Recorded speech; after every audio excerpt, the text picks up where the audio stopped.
আমার নাই, এটা স্টেটমেন্ট নিবা, সেই ক্ষেত্রে 50,000 টাকা সরকার আপনাকে দেবে না, কিন্তু এই চিকিৎসার দায়িত্ব সরকার নেবে। ওনার যাবতীয় চিকিৎসার জন্য আমরা ঢাকায় পাঠাবো, সরকার সেভাবে টেক কেয়ার করবে। আচ্ছা, এবার আপনাদের উদ্দেশ্যে আমি তাহলে আপনি কি পারবেন? আমার বউ আমার দেখতেই যায় না, তাহলে ও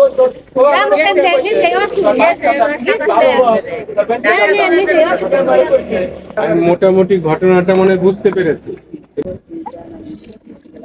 এখন আপনারা এই যে টাকাটা নিয়েছেন মামুন ভাই, সেই কত টাকা সেটা? এই 50,000 টাকা যদি এখন সরকার আপনাকে যদি দিয়ে দেয়, তাহলে কি এটা আপনি মারতো কেন? তো যদি সরকার আপনাকে 50,000 টাকা দিয়ে দেয়, তাহলে কি মায়ের কাছে বাচ্চাটা আপনারা ফেরত নিয়ে আসবেন? না না, এখন যেটা দিচ্ছি এখন এটা দিচ্ছি, এখন ওটা নেওয়ার দরকার নাই। এখন যেটা দিচ্ছি এটা আর নেই।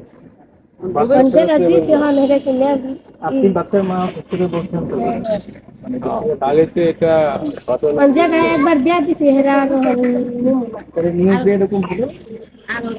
নিউজ এটা কি করে দিচ্ছে বানাইছে।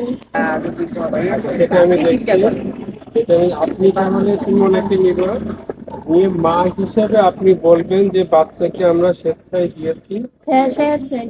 এই বাচ্চাকে আমরা তারপরে যে বাবুর আব্বা এখানে কোমরগুলিকে নিয়ে আসে, আবার ঢাকা ওরে নিয়ে যায়, নানান অসুবিধায় আবার অনেক দুজন বাচ্চা কিভাবে পালন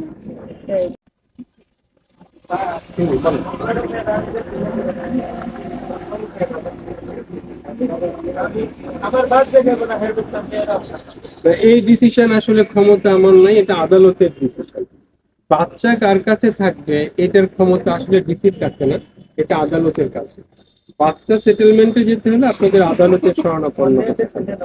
আমি এসেছিলাম মানবিক গ্রাউন্ডে নিউজটা দেখে, এখানে